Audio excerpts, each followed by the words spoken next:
Olá pessoal, como é que tá todo mundo? Espero encontrar todo mundo bem. Para quem não se lembra nem mais quem sou eu me chamo Lucas e vou falar um pouquinho sobre o terceiro capítulo do livro Métodos de Pesquisas em Ciências Sociais, de Howard Becker. O título do terceiro capítulo é Evidências do Trabalho de Campo. E nesse capítulo, Becker ele tenta responder a um questionamento feito por vários pesquisadores, principalmente os pesquisadores de outras áreas das ciências que geralmente não trabalham com trabalho de campo, ou pelo menos não utilizam essa metodologia. Então, Becker, o que ele tenta fazer nesse capítulo é uma defesa dessa metodologia. Então, ele constrói o seu texto estruturando a sua fala em apresentar os argumentos de quem põe em xeque a credibilidade dessa metodologia e ele apresenta os contra-argumentos. Ele tenta ilustrar essa situação através da sua própria experiência, suas experiências de pesquisa, dá alguns exemplos práticos, exemplos e conta algumas histórias de alguns outros pesquisadores, colegas também. E, para resumir, ele tenta fazer isso, ele tenta apresentar a confiabilidade, ele procura demonstrar, na verdade, a confiabilidade do processo como tão válido como os outros. Então, ele já inicia o texto tentando responder a seguinte pergunta. Quer dizer, o capítulo, na verdade, tenta responder a pergunta com a qual ele inicia o capítulo terceiro. E a pergunta é a seguinte: qual a credibilidade das conclusões derivadas de dados coletados pelo trabalho de campo? Então, através de todos esses recursos que eu já expliquei, Becker tenta responder a esse questionamento. E ele usa como exemplo inicial o conflito ideológico, por assim dizer, entre as ciências sociais e a psicologia. Quem faz o componente de teorias da cultura com Alamo viu no texto que estudamos ontem de Michel Mauss que as ciências sociais, principalmente a sociologia e a psicologia, elas têm uma relação muito próxima. Então elas se dão uma com a outra, elas fazem uma troca muito interessante. Então ele começa dizendo, no caso das ciências sociais, principalmente tomando como exemplo o dos antropólogos, que os antropólogos não veem essa questão, não desconfiam do método de evidência de campo, de pesquisa de campo, porque é um tipo de método muito utilizado por esses cientistas. Então, a maioria dos seus trabalhos se baseiam nesse tipo de evidência, os grandes clássicos de sua área se baseiam desses campos, então eles acham, como Becker diz, eles acham tolice, acham irrelevante levantar esse tipo de questão. Porém, Becker também diz que alguns pesquisadores, uma minoria, mas uma minoria crescente desses antropólogos, também começam a questionar, começam a achar que realmente esses questionamentos fazem algum sentido. Mas, principalmente, o argumento principal deles é que, como esse tipo de pesquisa, esse tipo de método de pesquisa, ele escapa um pouco do rigor e da precisão dos outros métodos, ou como já vimos na aula de MEI, ele escapa um pouquinho dessa lógica estruturada, então ele costuma provocar algumas dúvidas em quem usa, principalmente a psicologia, que é uma área que bebe muito da sociologia e também oferece muito para a sociologia.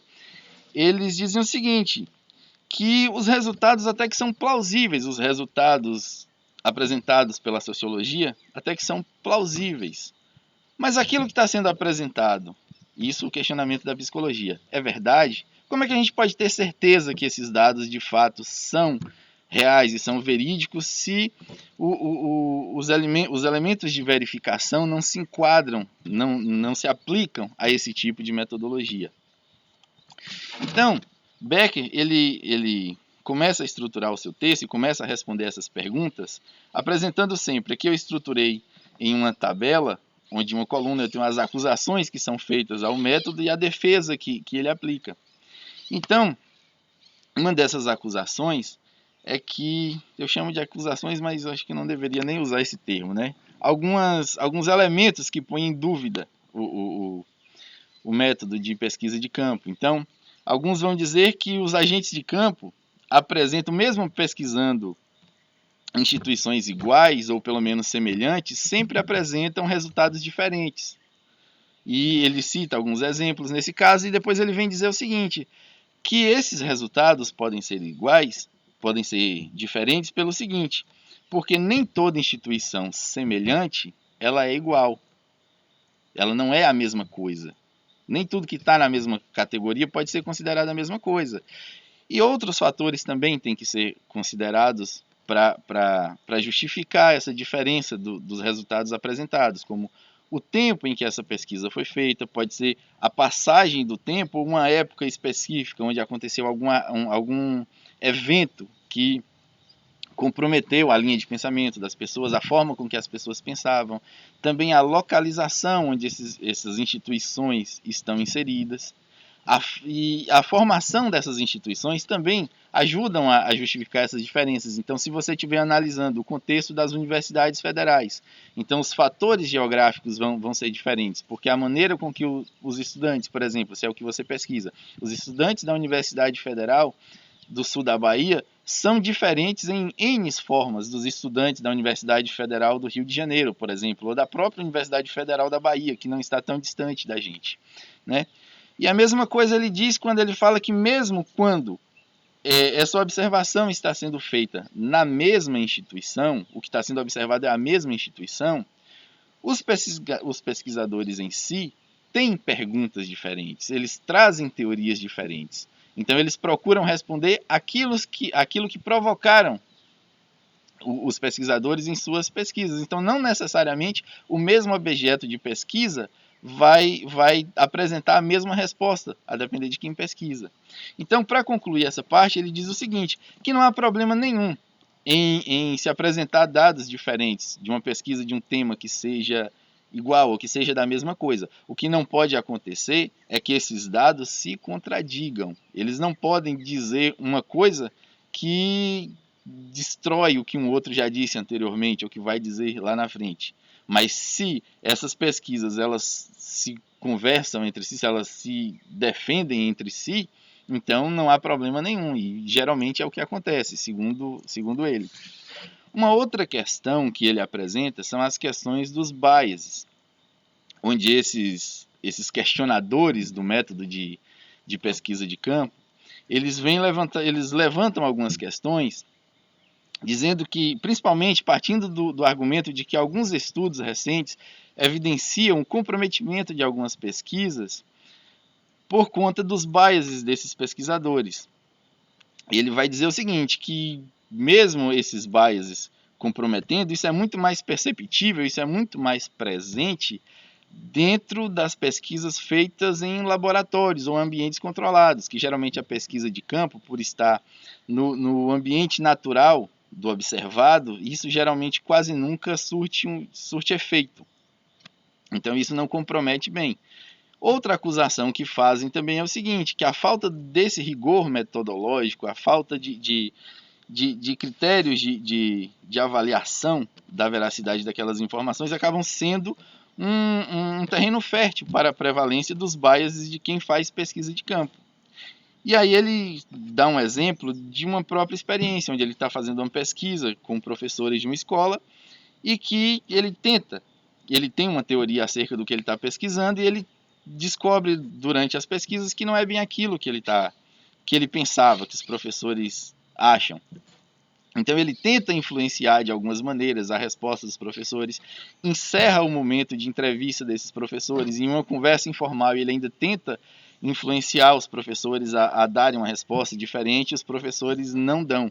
Então ele conclui que dificilmente os biases da pesquisa vão de fato, do pesquisador, de fato, vão atrapalhar ou vão influenciar nessas pesquisas. Então, quando ele fala no subtítulo do capítulo 3 sobre as restrições, ele também, eu entendi que aquilo foi meio que um ataque aos outros métodos também, que se mostram tão falhos quanto, partindo desse ponto de vista. Então ele vai fazer ele levanta algumas questões que ele chama de geradores de biases, presentes em outras técnicas de pesquisa, e que geralmente não influenciam tanto a pesquisa de campo. Então ele vai levantar, por exemplo, a crença na ciência, que são assim, esses elementos que ele levanta, ele apresenta como se fosse alguns elementos que o pesquisador ele pode utilizar a favor dos biases que ele tem, para induzir a sua pesquisa a confirmar aquilo que ele acha. Então ele apresenta, por exemplo, a crença na ciência. E o que ele quer dizer com isso? Que às vezes algumas pessoas acreditam na ciência, acreditam no potencial transformador da ciência, e numa tentativa de querer ajudar o pesquisador, contribuir com a pesquisa, acabam não sendo tão leais às informações que passam, pois eles acham que, mentindo, eles estão ajudando a pesquisa, ajudando ao pesquisador a chegar no resultado que ele precisa. Bem como a preocupação com a autoimagem, que algumas pessoas têm, por exemplo, a preocupação de dizer a verdade numa entrevista e achar que aquela verdade que está sendo dita pode comprometer a imagem dessa pessoa entrevistada. Então eles procuram mentir de alguma maneira. Assim como o entrevistador, o pesquisador, ele pode emitir alguns sinais de afeto ou desaprovação com base nas perguntas, com base nas respostas que o pesquisado dá para ele, e com base nesses gestos de aprovação ou desaprovação, ele também consegue induzir as pessoas a dar informações mais adequadas ao que ele quer. Assim como a utilização de entrevistadores com base no seu gênero ou na sua raça. Então, por exemplo, é muito mais difícil para uma pessoa que é racista afirmar que é racista ou que tem pensamentos preconceituosos para um entrevistador que é negro, ou um machista dizer isso para uma mulher. Então ele acha que isso também são elementos que eles podem utilizar para reforçar esses biases, assim como os entrevistadores, porque ele diz que no ambiente de pesquisa você não tem um critério para julgar o caráter do entrevistador. Então esse entrevistador também pode sabotar a sua pesquisa, te fornecendo informações que não são necessariamente aquelas que você esperava. Então ele fala muito sobre também a neutralidade do ambiente, que geralmente as pesquisas laboratoriais elas tendem a excluir as influências externas para facilitar, ou pelo menos para tornar aquele ambiente mais enxuto, onde ele possa perceber somente aquilo que ele quer ver. E na verdade, Becker ele diz que na verdade essa neutralidade do ambiente ela nem sempre oferece um resultado positivo, pois quando você exclui esses elementos, o entrevistador, o pesquisador, ele ganha mais evidência, e essa evidência pode também comprometer de alguma maneira essa pesquisa, esse resultado da pesquisa. E ele fala muito sobre essa importância do observador, a importância do observador, tanto a sua neutralidade no campo de pesquisa, como o seu destaque no ambiente laboratorial, por assim dizer. Então ele vai dizer o seguinte, que como no campo de pesquisa existem questões mais urgentes, existem elementos mais urgentes na vida do observado, que a figura do observador ela passa a ser secundária nesse ambiente, passa a ser irrelevante. Isso contribui para que ele consiga observar a sua instituição ou seu observado, aquilo que ele precisa ver, em seu estado natural. Uma outra coisa que ele diz é o seguinte, que se ele ganha importância, de uma certa maneira ele consegue sim influenciar, como é no laboratório. Ele consegue influenciar esse ambiente a partir do momento, como eu já disse nos exemplos atrás, esse entrevistador ele ganha um destaque maior, e através dessa percepção do entrevistado em notar o comportamento desse entrevistador, ele também altera o seu comportamento. E Becker, ele diz que é imprescindível que o entrevistador, o pesquisador, na verdade, ele não apareça nem como amigo e nem com ameaça, porque se ele se parece ou se ele deixa se parecer com um amigo ou amigo das instâncias superiores, aquele observado ele pode exibir um comportamento muito diferente do natural, na intenção de que esse entrevistador ou esse observador ele passe a ver aquela pessoa como uma pessoa dotada de alguns atributos, e levando essa informação para essas instâncias superiores, esse resultado acabe também construindo uma imagem positiva, porém falsa, desse observado. Da mesma forma quando ele se apresenta como uma ameaça. Pois, se o observador entende que ele é uma ameaça, ele passa a esconder também alguns aspectos da questão observada para que isso não se vire contra ele no futuro. Então, ele conclui essa parte do texto dizendo o seguinte, que os sujeitos reagem ao que mais é importante no ambiente. Então, se o entrevistador, se o pesquisador, ele ganha essa relevância, os sujeitos param de reagir ao ambiente para reagir ao pesquisador. E eu fico usando sempre esses termos pesquisador, observador, entrevistador, porque no texto ele faz também essa diferença. E, geralmente ele usa o termo observador para se referir às pessoas que fazem pesquisa de campo, experimentador para quem trabalha em laboratório e entrevistador para quem geralmente faz entrevistas em sua pesquisa.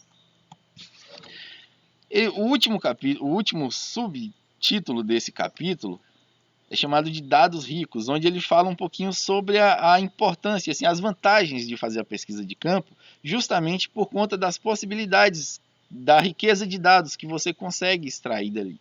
E ele destaca essas riquezas em dois aspectos. O primeiro ele vai chamar de observações numerosas, onde ele diz que essas observações numerosas elas servem para reforçar algumas teses e também, graças ao volume de observações, ao volume de dados que ele consegue coletar, ele também consegue excluir algumas variáveis possíveis, como eu já mencionei e que ele menciona no texto. Por exemplo, se você vai fazer uma pesquisa, vou te dar um exemplo aqui. Se você vai fazer uma determinada pesquisa naquele período do 11 de setembro, o atentado das Torres Gêmeas, onde estava todo mundo mobilizado, todo mundo de uma certa maneira foi afetado por conta daquele evento. Então você, talvez, a depender do seu tipo de pesquisa, você vai ter um tipo de resposta. Mas se essa pesquisa se estende por um longo período de tempo, você consegue perceber que não é bem assim. Então você consegue excluir muitas variáveis, como estado de humor, eventos esporádicos ou eventos únicos que determinam isso, a passagem do tempo. Você pode fazer um desenho da evolução de um determinado observado através da evolução do tempo. Então, tudo isso é uma das vantagens dessa riqueza de dados. E ele fala também sobre os procedimentos flexíveis, que como você pode se valer dessa falta de rigor para testar vários procedimentos, vários instrumentos de pesquisa, verificar se os resultados que você encontra variam também com o instrumento de coleta que você usa. Você pode cruzar esses dados e chegar a novas conclusões e testar essas conclusões, fazer vários e vários testes, ou seja, levar esses testes à exaustão. Essas são as vantagens que ele apresenta como a riqueza de dados. E ele conclui esse capítulo dizendo o seguinte, que a pesquisa de campo ela não é o único método confiável, mas também não deixa de sê-lo. E quando você for fazer uma pesquisa, quando você for escolher o seu problema de pesquisa, você deve escolher também o método adequado a responder o seu problema. Mas, se você optar pela pesquisa de campo, esse método também é capaz de gerar dados válidos tanto quanto os outros. E que os argumentos que ele apresenta e que também as outras ciências apresentam, que alguns pesquisadores apresentam, não reduzem o caráter assistemático, não denunciam o perigo desse caráter assistemático, porque mesmo ele não se colocando, não cabendo dentro de uma lógica estruturada, não cabendo dentro de um rigor metodológico, você tem outros artifícios para verificar a credibilidade dessas investigações. E é isso. Espero que tenham gostado, espero que eu possa ter contribuído para o entendimento desse tema. Foi muito bom poder gravar esse vídeo para vocês. Queria dizer que eu estou morrendo de saudade. Fiz questão de gravar esse vídeo aqui do campus, em frente à nossa sala, para ver se vocês também se sentem um pouquinho presentes aqui nesse lugar que está muito triste sem vocês. Grande beijo, pessoal. Espero vê-los muito em breve.